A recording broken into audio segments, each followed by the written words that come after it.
es inevitable echar hacia atrás la memoria, ¿sí?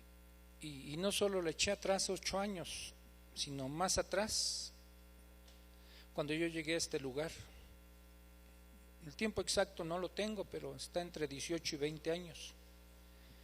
Y llegué aquí porque yo conocí a Memo cuando estaba en la otra congregación. Él llegó a compartir allá y se me quedó siempre su imagen. Sabía la ubicación de esta congregación y el lunes David y yo asistimos a un desayuno con el hermano Don McCurry, que vino aquí el domingo, y otros hermanos más, y encontré una hermana de la iglesia de Oreb, y también ella me hizo recordar que antes de yo quedarme en esta iglesia visité algunas y llegué a Oreb. Y ya no le dije el por qué no me quedé ahí, porque ella me dijo: ¿y por qué no se quedó allí, hermano? Entonces le dije: pues es que yo ya conocí al pastor donde estoy, pero la verdad la sentí muy fría. No fría en el ambiente, en la temperatura, sino entre la calidez entre los hermanos, ¿sí? Yo llegué como media hora antes de que iniciara el culto y nadie platicaba, todos sentaditos así derechitos en sus banquitas. Ya cambiaron, ¿verdad? ¿Un poquito o no? Sí, son de madera. Llegué ahí al local que está en Plutarco, casi con Churubusco, y sentí feo porque desde el principio me quitaron a mi hija. Se la llevaron, llegó y se la llevaron a mi hija. Ya no la vi durante 3-4 horas, no sé cuánto tiempo se la llevaron. Pero al final, cuando fui a recoger a mi pequeña, que estaba en ese entonces pequeña, me dijo la maestra de ahí: le felicito por su hija, dice, hoy le invitamos a orar a ella, dice, lloró muy bonito. Y ya después de recorrer algunas otras congregaciones llegué aquí, y el proceso que uno ha llevado y hasta dónde Dios nos ha llevado, como decía David, podemos decir con toda certeza que hasta aquí Dios nos ha ayudado, Él nos ha sostenido. Sí, me habló el pastor Memo en la tarde para decirme que se iba con su esposa porque tenía fiebre, y sí, adelante Memo, claro, quédate con ella. Esa a veces es la ventaja de que podamos ser varios aquí y podemos cubrir esas necesidades. Hermanos, la iglesia no es más importante que la familia, y no estoy diciendo herejías. Es más importante la familia que la iglesia, no es más importante que Dios. Sí, pero las actividades que se desarrollan en medio de la iglesia, sí, no son más importantes que estar atendiendo a la familia. Tampoco irse al extremo: bueno, es que como ya voy a atender a mi familia, no vengo aquí, no, porque ya de todo la voy a atender, no. Pero en circunstancias como estas, una enfermedad, yo me acuerdo cuando a mi esposa la operaron, la primera vez que la operaron de su pie, yo dejé de asistir 3 meses aquí. Después, en sus otras operaciones de sus caderas, ha sido otros periodos donde he dejado de asistir, y creo que así es. Pues bien, retomemos lo que hemos venido estudiando en el capítulo 2 de la carta que escribe el apóstol Pablo a los romanos. Estamos en los últimos versículos de este capítulo, pero déjenme releerles para tomar el contexto desde el 17 al final, y después oramos. ¿Les parece bien? Ahora bien, tú que llevas el nombre de judío, que dependes de la ley y te jactas de tu relación con Dios, que conoces su voluntad y sabes discernir lo que es mejor porque eres instruido por la ley, que estás convencido de ser guía de los ciegos y luz de los que están en la oscuridad, instructor de los ignorantes, maestro de los sencillos, pues tienes en la ley la esencia misma del conocimiento y de la verdad. En fin, tú que enseñas a otro, ¿no te enseñas a ti mismo? Tú que predicas contra el robo, ¿robas? Tú que dices que no se debe cometer adulterio, ¿adulteras? Tú que aborreces a los ídolos, ¿robas de sus templos?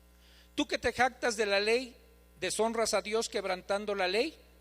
Así está escrito: Por causa de ustedes se blasfema el nombre de Dios entre los gentiles. La circuncisión tiene valor si observas la ley, pero si la quebrantas, vienes a ser como un incircunciso. Por lo tanto, si los gentiles cumplen los requisitos de la ley, ¿no se les considerará como si estuvieran circuncidados?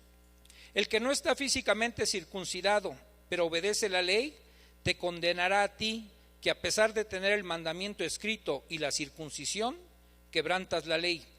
Lo exterior no hace a nadie judío, ni consiste la circuncisión en una señal en el cuerpo. El verdadero judío lo es interiormente, y la circuncisión es la del corazón, la que realiza el espíritu, no el mandamiento escrito. Al que es judío así, lo alaba Dios y no la gente. Oremos. Dios, te damos gracias en esta noche por tu palabra.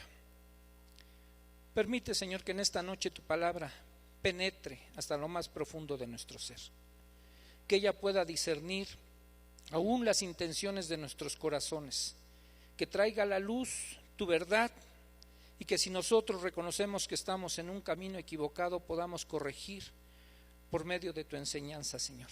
Háblanos en esta noche, que la presencia de tu Espíritu Santo inunde nuestros corazones y sea Él el que nos instruya en esta noche. Te lo pedimos en el nombre de Cristo Jesús. Amén. Bien, hoy concluimos este capítulo con la pausa que hicimos con nuestro hermano Denis. Ya hace 8 días nuestro hermano Memo retomó esta parte que estoy leyendo y estuvimos hablando acerca de los judíos, porque esta parte va directamente a hablarnos del pueblo judío, de ese pueblo que Dios eligió con un propósito y que ellos se desviaron de ese propósito, no cumplieron con la encomienda que Dios les había dado, ¿sí? Al contrario, se llenaron de soberbia, se sintieron únicos, ¿sí? Que eran privilegiados por Dios, pero se sintieron que eran los únicos. Sin embargo, Dios los quería usar a ellos para llevar el mensaje de salvación a toda la humanidad, y ellos cayeron en una arrogancia y una soberbia espiritual, considerándose superiores a otros. Y entonces Pablo empieza su disertación en esta carta. Yo les decía la otra vez que compartí que si podemos pensar en Pablo como si estuviera en un juicio, podríamos entender como si estuviera dialogando con otra persona. Pareciera ser que entabla un diálogo con otro, tratando de convencerlo de una verdad, ¿sí? Porque él mismo hace preguntas y él mismo las responde, como si otra persona aparentemente se las hiciera, pero es él mismo, para llevarnos a entender lo que él quiere que podamos entender. Y entonces empieza a decirle a ese que lleva el nombre de judío, que tenía una responsabilidad al ser judío, de estar difundiendo las buenas noticias, o al menos propagar la ley de Dios en ese entonces, ¿sí? Empieza a señalarle eso de lo que ellos se jactaban, se convertía en una gran responsabilidad que tenían que asumir en sus vidas como pueblo y como individuos, ¿sí? No era nada más el privilegio de ser judíos para sentirse superior a la gente, era una responsabilidad que habían asumido ellos de poder llevar la ley de Dios a todos los pueblos. Así que en la cuestión práctica, para aplicado a nosotros, es lo mismo. Nosotros, al ser ya hijos de Dios, al haber conocido a Dios, ahora asumimos una responsabilidad de compartir esa buena noticia que a nosotros se nos ha dado ya, y ahora que tenemos la salvación, poderla compartir con el resto de la gente. Pero también tenemos que hacernos nosotros las mismas preguntas que Pablo le hace a los judíos, porque empieza Pablo a hacerle ver al pueblo judío que hay algo que a ellos los tiene esclavizados. Si ustedes se acuerdan, en el Evangelio de Juan, cuando Jesús les dice a los fariseos que si conocieran la verdad los haría libres, ellos inmediatamente reclaman y dicen: ¿Cómo que vamos a ser libres si nosotros nunca hemos sido esclavos de nada, de nadie. Y aunque era mentira eso que estaban diciendo, porque muchas veces habían sido esclavizados, pero ellos apelan a sus raíces judías, dicen: no hemos sido esclavos de nada. Y les tiene que hacer ver Jesús que ellos han sido esclavos de sus pecados. Y si algo va a esclavizar al pueblo de Dios, o lo esclavizó y nos puede esclavizar también a nosotros, es el pecado. El pecado convirtió al pueblo judío, digamos, como en un títere, y a su religión la denigró, porque a pesar de que ellos tenían la ley de Dios y conocían lo que se tenía que hacer, el pecado que entró a sus vidas, a sus corazones, hizo que la demás gente empezara a señalarlos como alguien que no estaba cumpliendo con las demandas de Dios. Así que el tener la ley a ellos no los hizo mejores, ni siquiera más eficaces que los demás. Entonces se convirtió esto en un escándalo para los demás. O sea, yo en estos días he estado leyendo Jeremías, terminé Jeremías y terminé Lamentaciones hoy. Y es triste empezar a ver cómo a través de todo el libro de Jeremías empieza uno a descubrir cómo el pueblo seguía ufanándose de su condición de pueblo elegido de Dios, sintiéndose superiores a ellos, pensando que nada les iba a pasar. A pesar de las profecías de Jeremías que constantemente les está diciendo desde el principio del libro: ustedes son como cisternas rotas, cavaron sus propias cisternas, cisternas que no retienen agua, dice, y desecharon a la fuente de agua viva, al verdadero manantial que es Dios. Ellos se ufanaban porque estaban en Jerusalén y no atendían a las advertencias de Jeremías, que les decía: ya ríndanse al rey de Babilonia, van a estar cautivos 70 años. Decían: ¿cómo vamos a estar cautivos si aquí está el templo de Dios en Jerusalén? Y ellos decían: templo de Dios, ¿cómo va a ser posible si ahí está la presencia de Dios y nada nos va a pasar? Hasta que viene el cautiverio. Y el libro de Lamentaciones es un libro tan triste, pero dentro de esa tristeza está lleno de esperanza, porque Dios le da una palabra de esperanza a Jeremías, de que va a renovar su misericordia. Entonces, cuando empezamos a ver el escándalo que se produce de todo esto que el pueblo estaba cometiendo, Pablo tiene que ser más específico. Le dice que es cierto, dice: ustedes están convencidos, tienen una certeza, tienen una arrogancia, dice, que son guías de ciegos, luz para los que están en la oscuridad, instructores de los ignorantes, maestros de los sencillos, ¿sí? Pero les recalca: y tienen en la ley la esencia misma del conocimiento y de la verdad. Y es verdad. En la ley estaba toda la esencia de lo que ellos necesitaban. Pablo en otros escritos dice: a la verdad, la ley no es mala, la ley es buena y la ley es santa. Ella no tiene ningún problema, la ley. El problema somos los seres humanos, que no estamos a la altura de las demandas de Dios. Y les recalca eso Pablo: ustedes tienen en la ley la esencia misma del conocimiento y de la verdad, pero al tener la verdad no quiere decir que ya con eso es más que suficiente. Y después les empieza a señalar, sobre todo les señala 3 pecados, ¿sí? Que es lo que esclavizaba al pueblo o a los judíos. Le dice: hay 3 pecados que les señala. Dice: tú que predicas contra el robo, ¿robas? Tú que dices que no se debe cometer adulterio, ¿adulteras? Y tú que aborreces a los ídolos, ¿robas de sus templos? ¿Sí? En las otras versiones dice que es blasfemia. Entonces está señalando la conducta que estaban teniendo los judíos, que a pesar de decir que conocían a Dios, no vivían de acuerdo o acordes a esa realidad que ellos conocían, porque empieza a poner el dedo en la llaga. Y miren, ¿qué ¿Creen que pudiera ser aplicable a nosotros?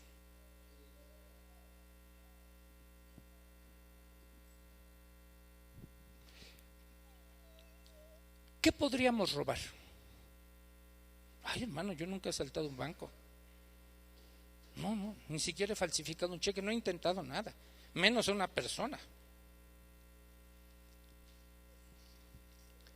El profeta Malaquías tuvo que reprender al pueblo, y es el mismo Dios que por medio del profeta le habla y le dice: tú me has robado. Y el pueblo dice: ¿yo te he robado? ¿En qué te he robado? Y no solo es la única pregunta que le hace Malaquías: ¿en qué te he robado?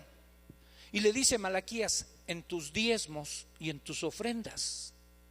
En eso me has robado. Y de verdad, miren, nosotros no sabemos, y ya les hemos pedido que nunca pongan sus nombres en los diezmos, en las ofrendas. Pero estadísticamente, solo el 20% de la congregación diezma. Quiere decir que quizás entre nosotros hay 80% de rateros. Perdón que lo diga así, hermanos, pero yo estoy de acuerdo con Dios que hay que llamar a las cosas como son, porque así lo dijo, los reclama Dios en Malaquías: me has robado. Y entonces a lo mejor nosotros podemos decir: no, pues yo no tengo ningún problema con eso de robar. Pero cuando tú retienes lo que no es tuyo, lo que le pertenece a Dios, estamos haciendo esto mismo, estamos robando. Y Pablo sabía por qué le señalaba esto a los judíos. En los evangelios hay un pasaje donde los mismos judíos llegaban a decir y le dijeron a Jesús: mira, nosotros no podemos ya ayudar a nuestros padres económicamente, porque hicimos una promesa que se llama Corbán, una promesa, un voto que se hace a Dios de dar dinero, una ofrenda, y ya se quedaban sin dinero. Ahora ya no podemos ayudar a nuestros padres porque hicimos esa promesa, ese Corbán. Y entonces Jesús les tiene que señalar que estaban violando otro mandamiento, el de honrar a su padre y a su madre, por una promesa que habían hecho a Dios. Y entonces empieza a señalarle esos. Ayer también platicaba de esto con este hermano, le decía: fíjense,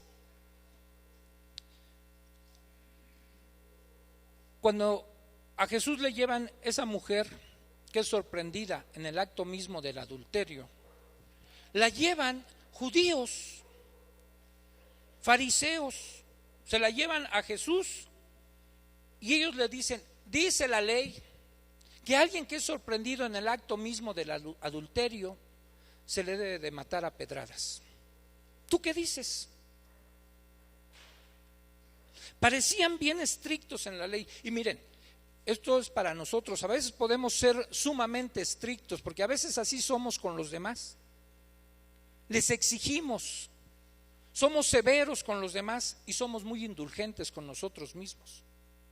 Y estos hombres eran así.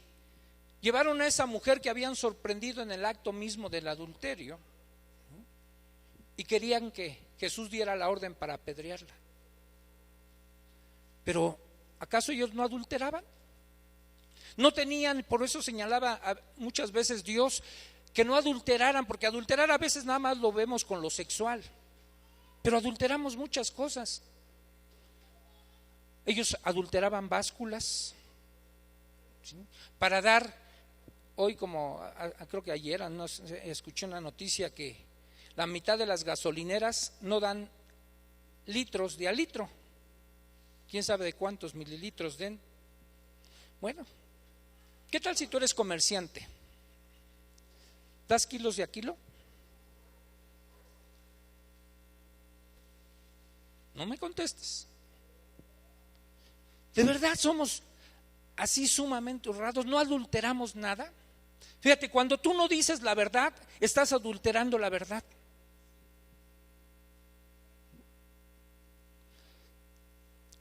Cuando llegas tarde a tu trabajo, El metro se ha hecho famoso en los trabajos cuando la gente llega tarde. El metro se paró. ¿Sí? Hubo una falla.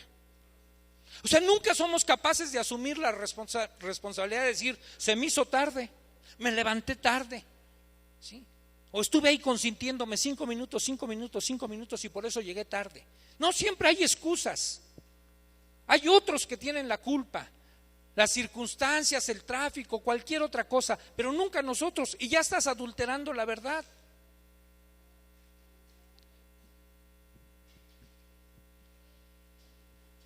Habla acerca de la blasfemia.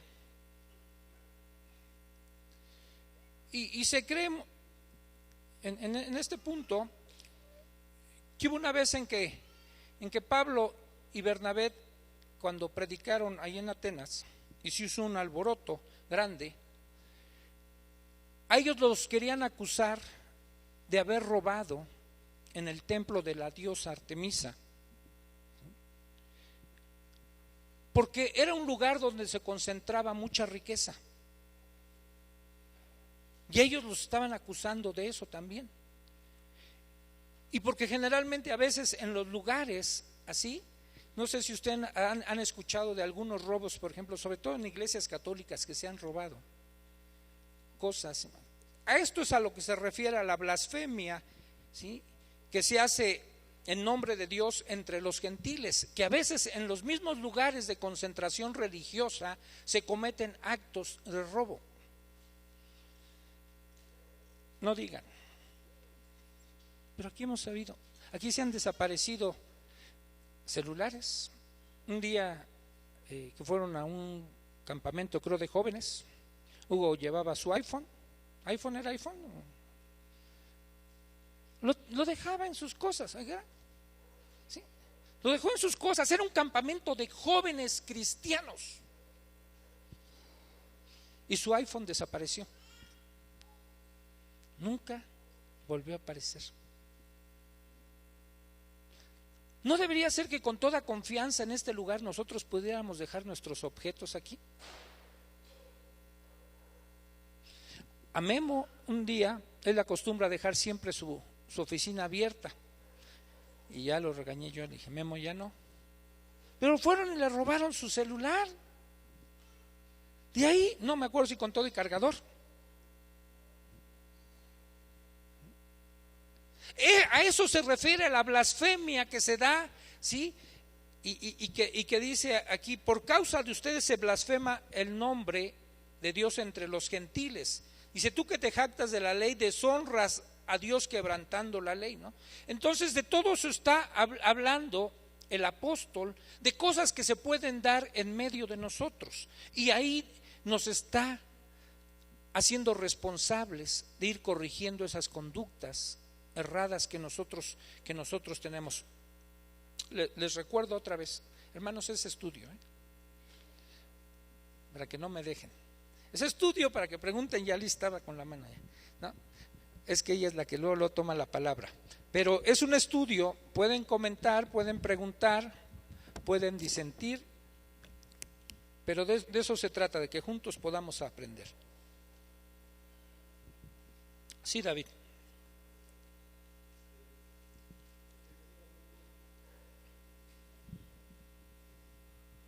Efectivamente, cuando el apóstol Pablo está señalando esto en el capítulo 2, les está hablando a los judíos,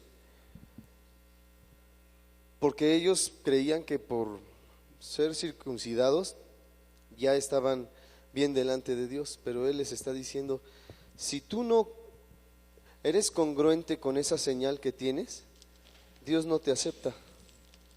Dios ya invalidó, en el versículo 25 dice esto, que Dios ya invalidó tu circuncisión, tu señal externa, la invalidó porque estás siendo incongruente con lo que dice ser.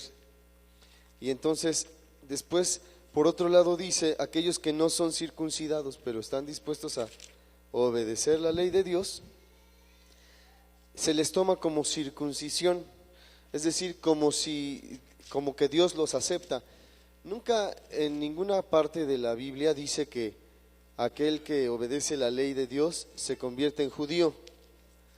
Eso es una doctrina de los judaizantes modernos, de los gálatas del tercer milenio, que realmente están torciendo las escrituras diciendo que si tú guardas la ley, no necesitas circuncidarte porque Dios te acepta tal como eres, y que tú te conviertes en judío aunque no eres circunciso. Eso no está diciendo Pablo. Lo que está diciendo es que Dios te acepta cuando tú estás dispuesto a obedecer la ley, y que la circuncisión o la incircuncisión no es nada en sí, sino que Dios se fija más en el corazón. No sé si pudieran proyectar el versículo 29.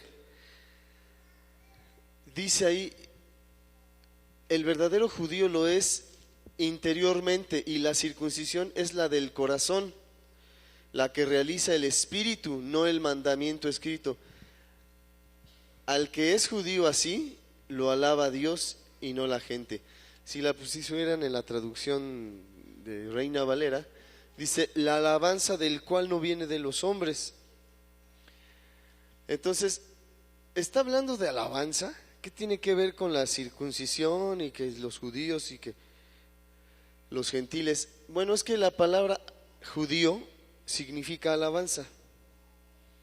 Entonces ellos se sentían, digámoslo así, alabados por Dios, aceptos delante de Dios.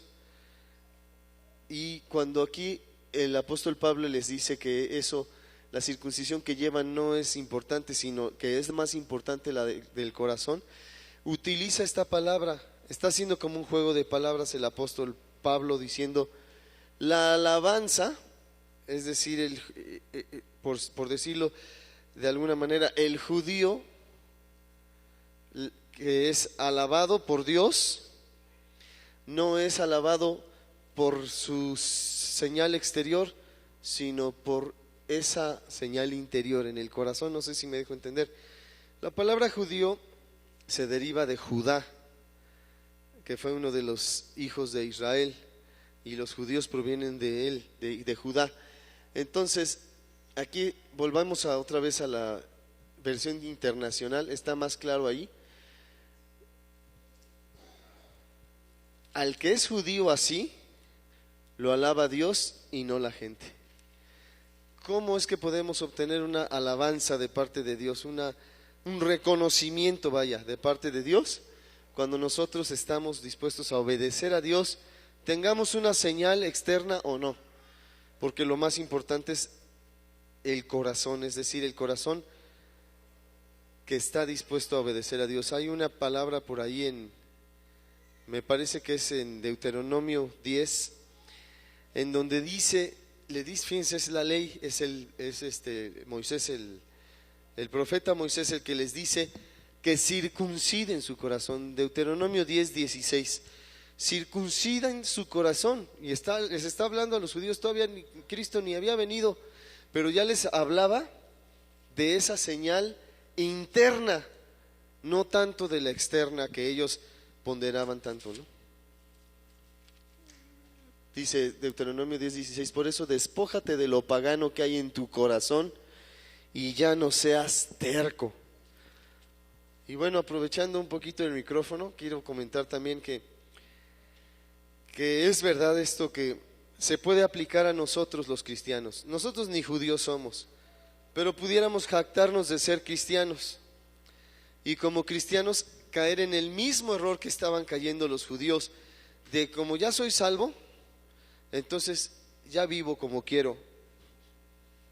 De todas maneras, Dios ya me acepta en el amado. Podría alguien decir y excusarse, pero Dios nos puede decir: ¿sabes qué? Tú estás siendo incongruente con lo que dices creer.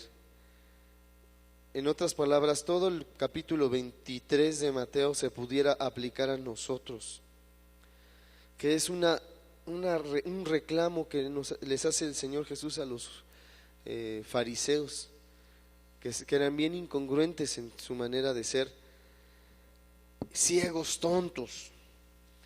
Les dice muchas veces: hipócritas, falsos. Hablando del diezmo, por ejemplo, en Mateo 23:23 dice ¿Qué aflicción les espera, maestros de la ley religiosa y fariseos, hipócritas? Pues se cuidan de dar el diezmo sobre el más mínimo ingreso de sus jardines de hierbas, pero pasan por alto los aspectos más importantes de la ley: la justicia, la misericordia y la fe. Luego me gusta esa frase que dice mi versión: es cierto que deben diezmar. Es Cristo el que está diciendo: es cierto que deben diezmar, pero sin descuidar las cosas más importantes. Guías ciegos, cuelan el agua para no tragarse por accidente un mosquito, pero se tragan un camello. Y esto suena un poco extraño. ¿Qué es eso de tragarse un mosquito, o de no tragarse un mosquito y tragarse un camello? Básicamente está diciendo que estamos descuidando las cosas más importantes por vigilar las cosas menos importantes. Por ejemplo, así algo fácil de entender. Alguien podría decir: no, yo no digo groserías, yo soy cristiano y yo no digo groserías. Pero ¿cómo tratas a los demás? ¿Cómo te portas con los demás? ¿Eres grosero? ¿Tienes malas actitudes? ¿Ah? O decir: no, yo no fumo, yo no me drogo, yo nunca me he drogado, yo nunca he fumado porque soy cristiano. Ajá, pero ¿qué tal tomas coca todos los días? No se rían, hermanos, porque pero eso no es pecado, ¿no? La droga y el cigarro no son bíblicos. Nunca dice que no debemos drogarnos, ni que no debemos fumar. Nunca dice eso la Biblia, pero dice: ¿no sabéis que vosotros sois templos del Espíritu? Vuestros cuerpos son templos del Espíritu. Entonces, como templos del Espíritu, nosotros debemos entender que no somos nuestros, sino que somos de Dios, y debemos cuidar nuestro cuerpo, ¿no? Entonces alguien podría decir: bueno, yo no ni tomo coca, a mí ni me gusta la coca, pero ¿qué tal las carnitas todos los días? Las carnitas o la comida chatarra todos los días, eso es peor que droga. Entonces ahí estamos colando el mosquito, pero dejamos pasar el camello. Son algunos ejemplos. Y esto provocaba en los judíos un orgullo en sentirse el pueblo escogido de Dios. Ahorita te doy la palabra, Leti. Sí, un orgullo espiritual. Fíjense, ellos tenían la Torá, que eran las escrituras, y la Torá literalmente significa una instrucción necesaria para una buena conducta. Ellos tenían un libro llamado la Torá, que les iba a dar una instrucción que ellos necesitaban para que tuvieran una conducta apropiada, ¿sí? Y tenían que vivir acordes a eso.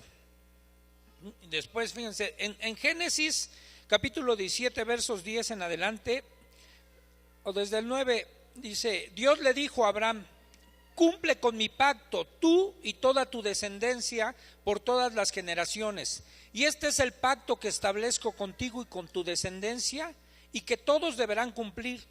Todos los varones entre ustedes deberán ser circuncidados.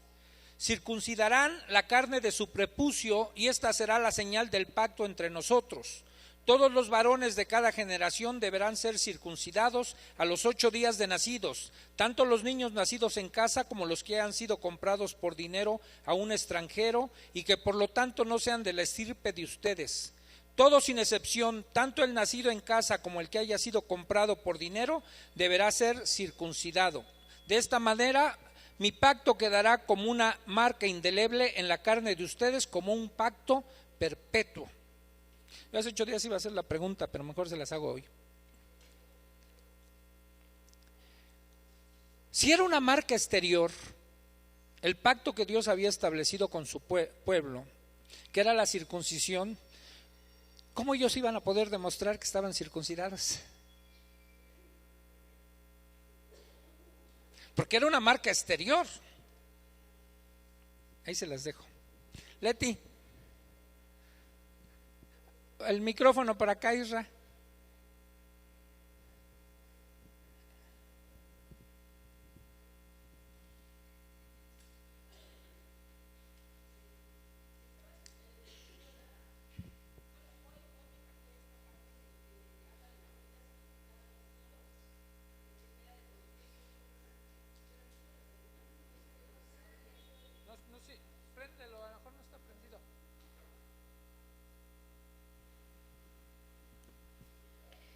En el 8:1 dice de 1 Corintios, dice: ahora con respecto a la pregunta acerca de la comida que ha sido ofrecida a ídolos, es cierto, sabemos que todos tenemos conocimiento sobre este tema. Sin embargo, mientras que el conocimiento nos hace sentir importantes, es el amor lo que fortalece a la iglesia. El que afirma que lo sabe todo, en realidad no es porque sepa mucho, pero la persona que ama a Dios es a quien Dios reconoce.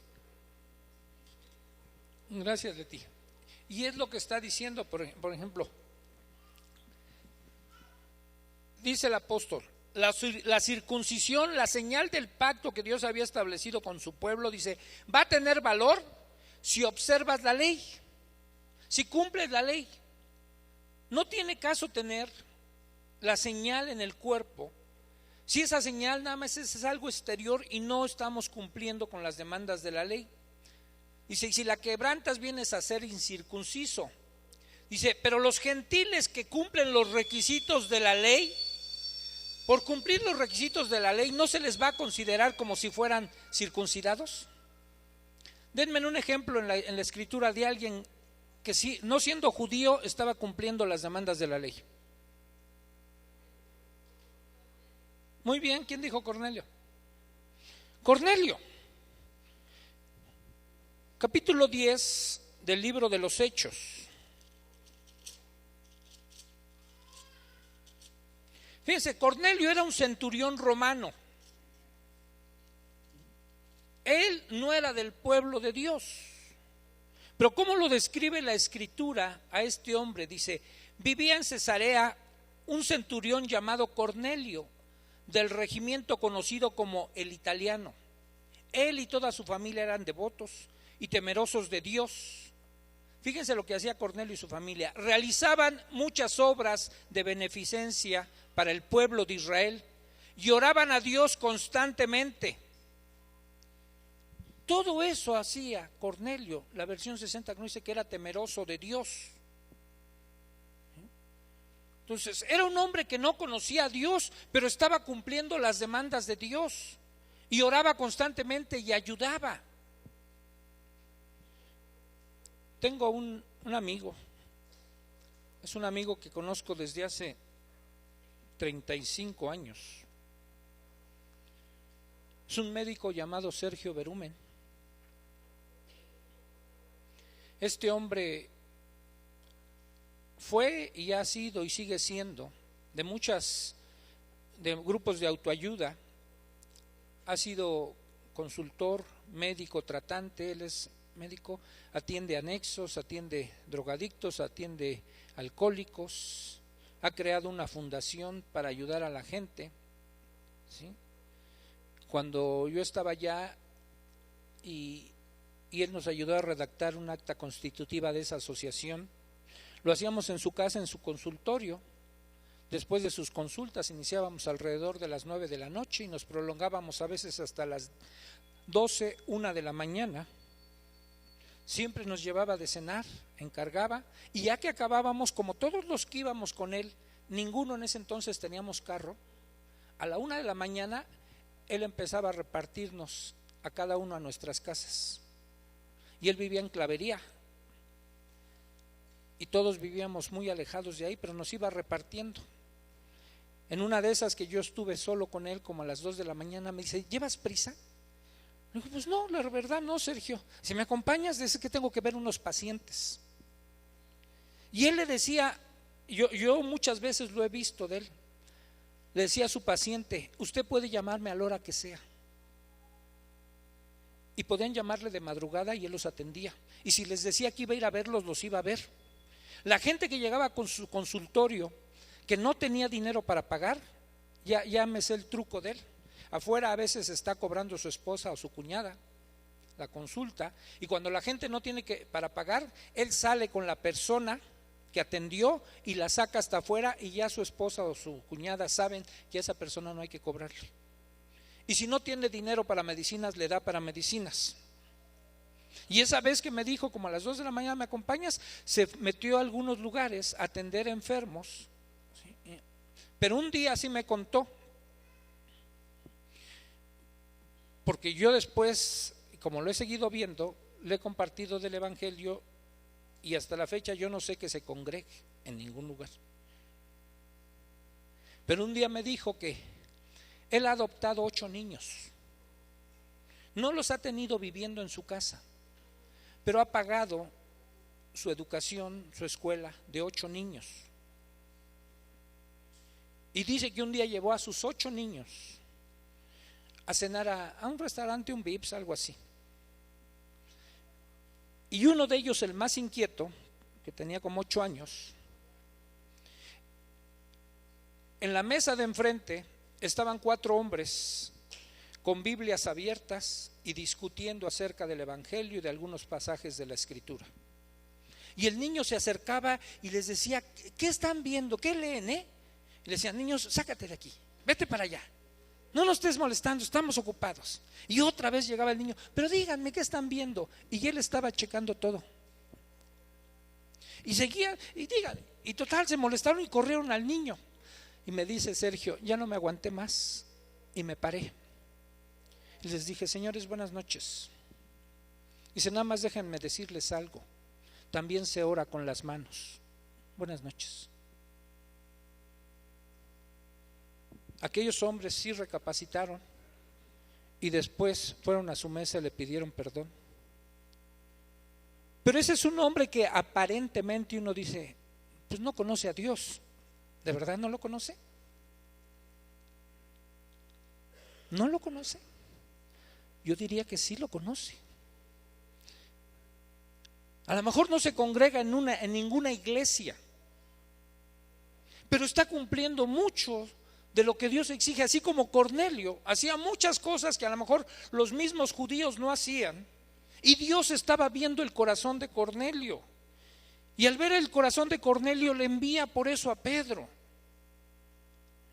Y aún Pedro, con todos sus prejuicios, ¿sí?, no quiere entrar a la casa de Cornelio, y Dios lo tiene que amonestar, como a lo mejor a veces nos tiene que decir algo a nosotros. O sea, ¿qué hacemos?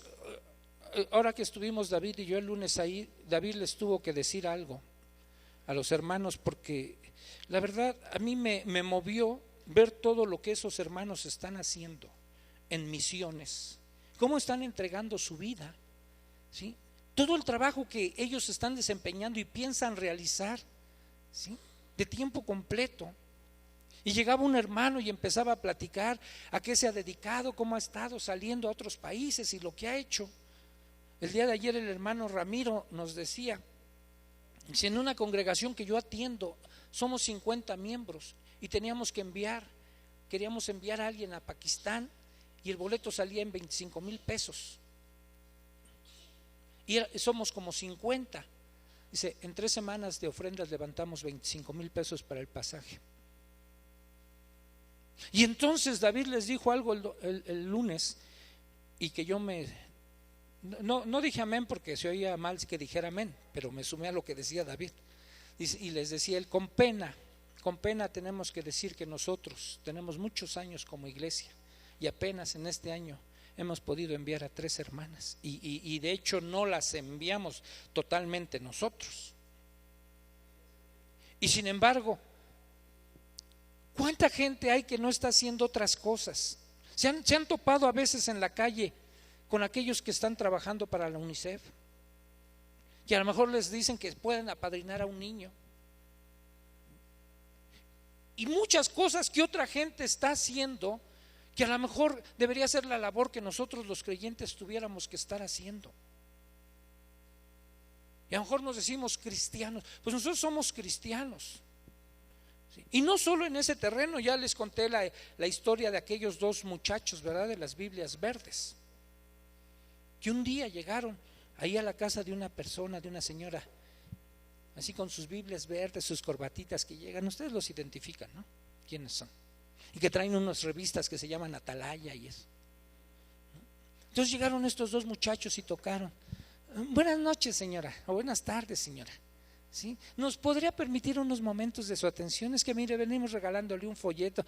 Muchachos, ya sé de qué me van a hablar, por favor, ya sé.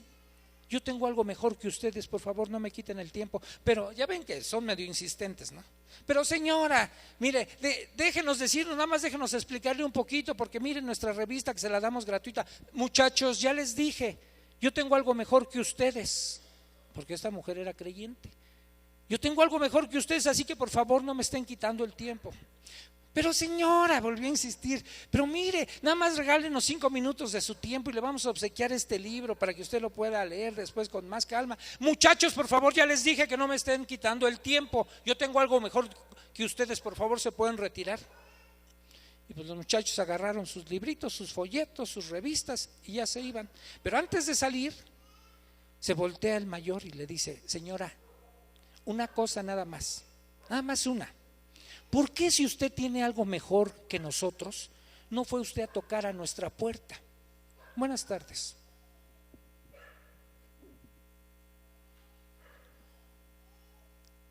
Tú y yo somos creyentes y tenemos una responsabilidad.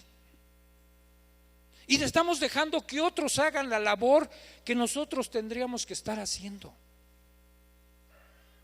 Quizás de ir a tocar una puerta, no de manera sistemática, a lo mejor como lo hacen ellos. Pero ¿cuándo has tocado una puerta? Cuando sabes que alguien está en un conflicto, en una depresión, pasando por un problema de angustia. ¿Cuándo sacrificas un poco de tu tiempo? O nada más decimos: soy cristiano, ya no vivo como antes. Dice Pablo: la verdadera circuncisión es la circuncisión que se hace en lo profundo del corazón. Dice: interiormente es la del corazón, y esa la realiza el Espíritu, no un mandamiento que está escrito en una ley. Si alguien es judío de esa manera, dice, entonces va a recibir la aprobación de Dios. Dios lo va a estar alabando, va a estar diciendo: de esos hijos quiero, de esos que de verdad viven lo que creen. Oscar.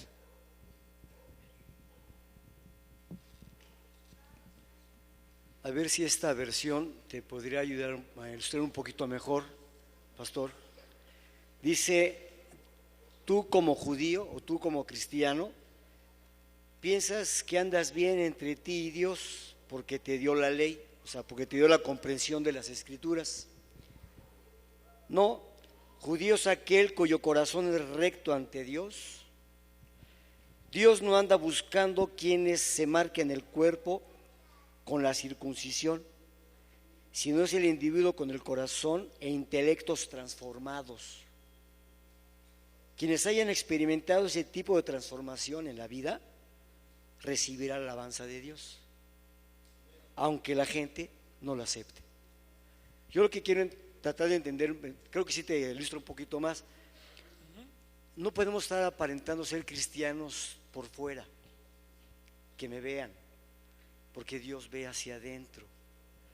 Es mejor, dice un salmo, que la integridad es como una protección de Dios en nuestras vidas. No podemos estar aparentando que tenemos fe.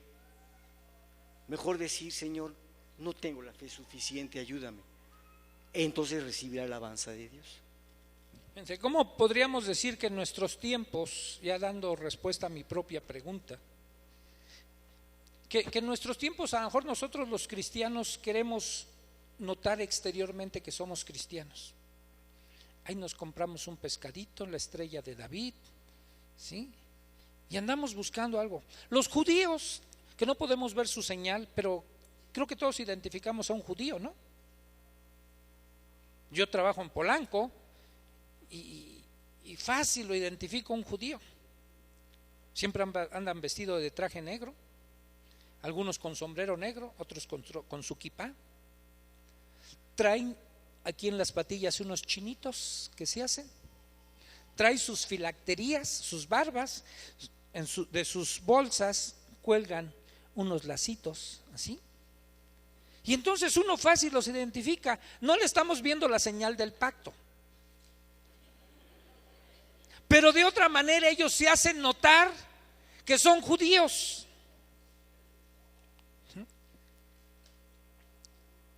¿Y de qué podría servir? eso para ellos? ¿De qué podría servir que nosotros estuviéramos mostrando por fuera, exteriormente, alguna forma que nos identifiquen los demás que somos creyentes? Fíjense, hay un comentario que me gustó de Matthew Henry. Dice que hay hombres que se suben al púlpito para enseñar.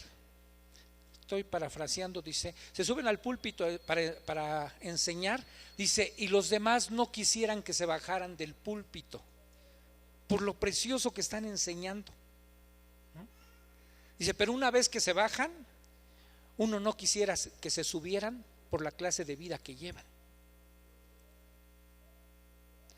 ¿Te ha tocado ver esas incongruencias? A mí me ha tocado verlas y conozco algunos que son maestros, que pueden embelezar a alguien y pueden 3 horas mantener la atención de un auditorio. Y uno dice, qué bárbaro, ¿de dónde saca todas estas cosas tan profundas? Pero uno voltea a ver su vida y es toda una incongruencia su vida. ¿De qué te sirve ser creyente? Ser el que instruye a otros, el que enseña a otros. Lo que tenemos que hacer los que nos subimos aquí con la responsabilidad que tenemos es de vivir lo que predicamos. De eso tenemos que estar viviendo. Si no, entonces caemos en toda una incongruencia y estamos blasfemando el nombre de Dios y la gente va a estar hablando de nosotros y señalándonos. ¿No? Espero que a nadie de ustedes les hayan dicho así. Ir a tu iglesia para ser igual que tú. No, déjame así. Déjame así, no, así déjame. Pero espero también que a muchos de ustedes sí les hayan dicho, oye, ¿tú qué crees? ¿Tú qué eres? Y que algún día les digan, llévame a tu iglesia, llévame al lugar donde estás yendo, yo quiero ir ahí porque quiero ser como tú, quiero tener lo que tú tienes, quisiera tener la familia que tú tienes, ¿sí? Hacer las cosas que tú haces. Eso es predicar sin palabras. Eso dijo San Agustín cuando él nos hablaba para todos los que podamos predicar. Él decía, es necesario estar predicando todo el tiempo y de vez en cuando hablar. Sí, Oscar. Una pregunta, hermano. Esta circuncisión, son 2 preguntas. ¿Esta circuncisión es la salvación en los judíos? ¿Símbolo de salvación ahora en los cristianos? La del corazón. Sí. Podría entenderse como una forma, ¿sí? Pero eso es lo que mira Dios, porque ¿quién podrá darse cuenta de que alguien ya se convirtió? En su cambio de vida, ¿no? Es Dios que mira el corazón. Bueno, pero ahora la otra pregunta, hermano, es esta circuncisión, que no andamos circuncidándonos ya en el mundo, es un cambio de vida cuando una gente, los demás ven que hay un cambio, hay un cambio de pensar, de vida. ¿Eso podría representar estar circuncidados? Fíjate, cuando Dios hace el pacto con su pueblo y le da esta señal como una forma de confirmar su pacto, esta señal iba a ser exterior, pero él quería que hubiera una manifestación exterior, que ellos fueran un pueblo diferente a todos los pueblos, que no se mezclaran con otros, que no cometieran los horrores que cometían otros pueblos, ¿sí? Eso es lo que quería Dios, tener un pueblo puro, santo, apartado para Él, ¿sí? Entonces, esa señal que Él les dio de la circuncisión externa, ¿sí?, los iba a distinguir, pero en lo exterior, nada más. Pero también su conducta exterior, siendo diferente a los demás pueblos, los iba a distinguir de los demás. Para nosotros también viene a ser algo similar. La forma en que vamos a comprobar que Dios ha hecho una circuncisión en lo interior nuestro, en nuestro corazón, es que vamos a tener por consecuencia un cambio de vida. Vamos a empezar a contar nuestra vida antes de Cristo y después de Cristo. Y necesariamente tiene que haber un cambio. Yo dudaría mucho de la salvación de alguien si no veo cambios. No soy quien para decir si eso no es salvo, pero la salvación necesariamente va a traer cambios en la vida de cualquier ser humano. Cuando conocemos a Dios no podemos ser los mismos. Tiene que haber un cambio, y cambio para bien. ¿Sí? Por supuesto que tiene que ser un cambio para bien. ¿Sí? Y esa va a ser una forma de que podamos decir, de verdad, este hombre, esta mujer, ha sufrido una transformación. Algo ha pasado en su vida, Dios ha venido a su vida, ¿sí? Y algo Dios hizo en su corazón. Dios prometió que nos iba a cambiar el corazón de piedra por uno de carne. ¿Sí? Y digamos, sí necesita hacer Dios una cirugía, extraernos el corazón de piedra y colocarnos uno de carne. Obviamente es simbólico, no nos saca nada, pero hace el cambio ahí. No es el órgano, sino cambia nuestro ser. Y la dureza que antes podíamos haber tenido empieza a cambiar. No sé si han visto hombres que han cambiado. Yo ahorita estoy muy a gusto con una persona en Acueducto. Tendrá como quizás cuando mucho ha ido 8 veces, cuando mucho. Es el esposo de una hermana que ya tiene tiempo, pero este hombre apenas ha ido 8 veces. Él tiene una pasión, el béisbol, y todos los domingos va a jugar béisbol, pero ya faltó 2 domingos para ir a la iglesia. Y entonces me dijo hace poquito, dice, ya le dije a ella que nada más me aguante tantito, ya va a terminar la temporada, y entonces va a ver, aquí voy a estar, y ella va a estar conmigo y va a tener que seguir mi ritmo. ¿Sí? Pero no falta ya ningún martes, ya no falta las reuniones de matrimonios, apenas lleva 2 o 3 creo, y ahí está. Y digo, este hombre ya sufrió una transformación en su corazón, y todos saben por qué, porque empezamos a tener una célula en la casa de esta hermana, y él no queriendo, de repente se acercaba ahí a la célula y empezaba a escuchar. Y a la siguiente semana se acercaba y estaba escuchando, y de repente empezó a participar, y de repente ya decidió ir a la iglesia. Y ayer pude platicar un ratito con ellos 2. ¿Sí? Y es obvio que ese hombre ha sufrido una transformación, se le ve, es otro. ¿Sí? Entonces uno lo ve, algo pasó, Dios hizo una cirugía ahí de corazón, ya se lo cambió. Y así lo ha hecho con cada uno de nosotros. Y nunca lo hemos presionado a nada. Es más, ayer me dijo, yo creo que si me hubieran presionado un poquito, a lo mejor no vengo. Digo, no, Dios te va a convencer a ti cuando. Ya dijo, pues nada más está ya se va a acabar. Bien, hermanos, para dentro de 8 días continuamos con el capítulo 3, por favor, léanlo. Si les surgen dudas, preguntas, escríbanlas. ¿Sí? Y si no, también pueden aportar algo de lo que ustedes hayan estudiado. ¿Oramos? Gracias, Señor, por tu bendición de podernos reunir una vez más en tu nombre, por la comunión que nos concedes tener. En tus manos ponemos a nuestra hermana Silvia, Señor. Te pedimos que tengas misericordia de ella, que sanes sus dolencias, que la presencia de su esposo, nuestro hermano Memo, infunda ánimo a la vida de nuestra hermana Silvia, y que aquí los tengamos el próximo domingo para alabar juntos tu nombre. En Cristo Jesús te damos gracias. De gloria en gloria te veo, cuando más te conozco, quiero saber más de ti. Mi Dios, cual buen alfarero, quebrántame, transfórmame, moldéame a tu imagen, Señor. Pídeselo a Él. Quiero ver más como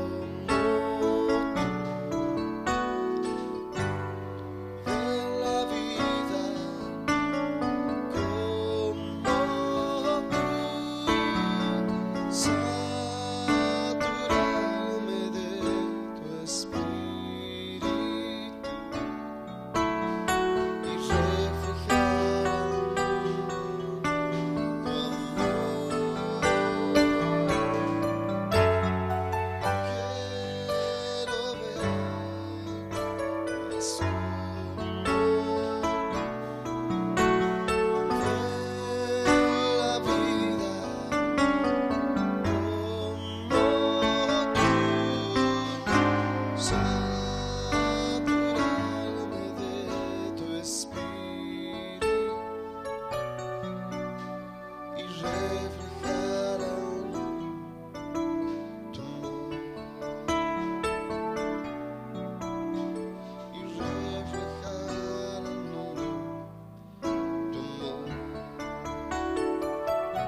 Hay dos avisos, hermanos.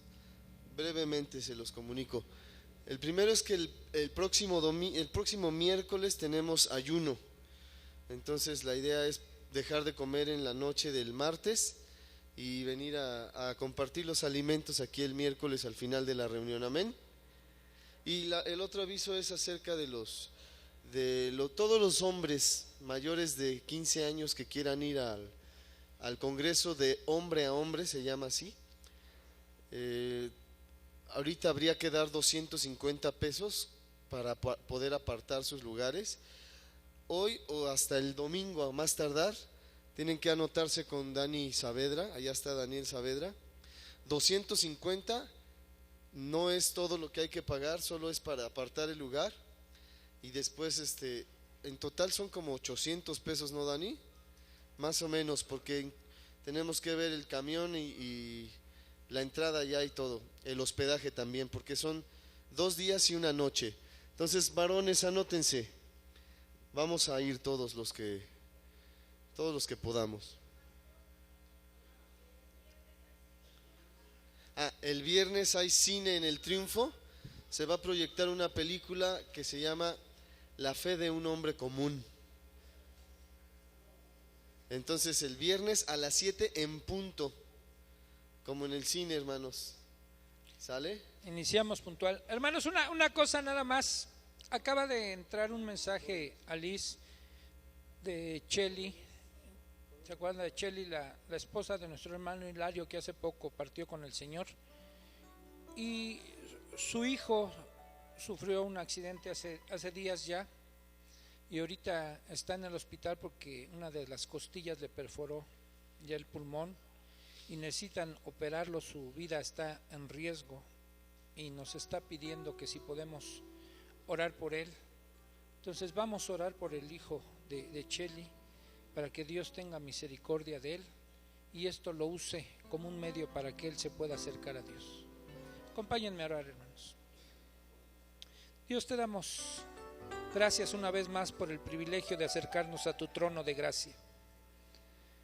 Tú conoces, Señor, la condición del hijo de nuestra hermana Cheli. Conoces a Cheli, Señor, que esto venga a fortalecer su fe, que ella pueda estar firme en estos momentos difíciles, que ella confíe y se tome fuertemente de tu mano, Señor. Y te rogamos por su hijo. Ten misericordia de este joven, Señor. No te lo lleves sin que antes te conozca. Que él pueda, Señor, reconocerte en su vida.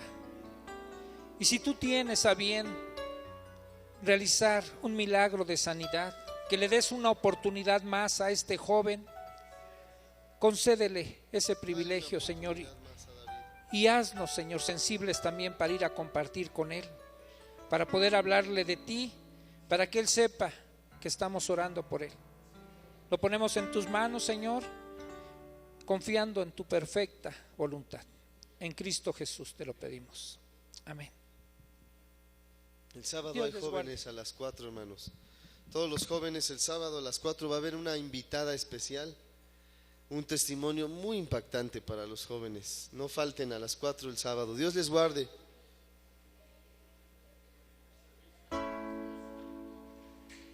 El domingo el servicio es a las 12 de la mañana, a las 12 del día.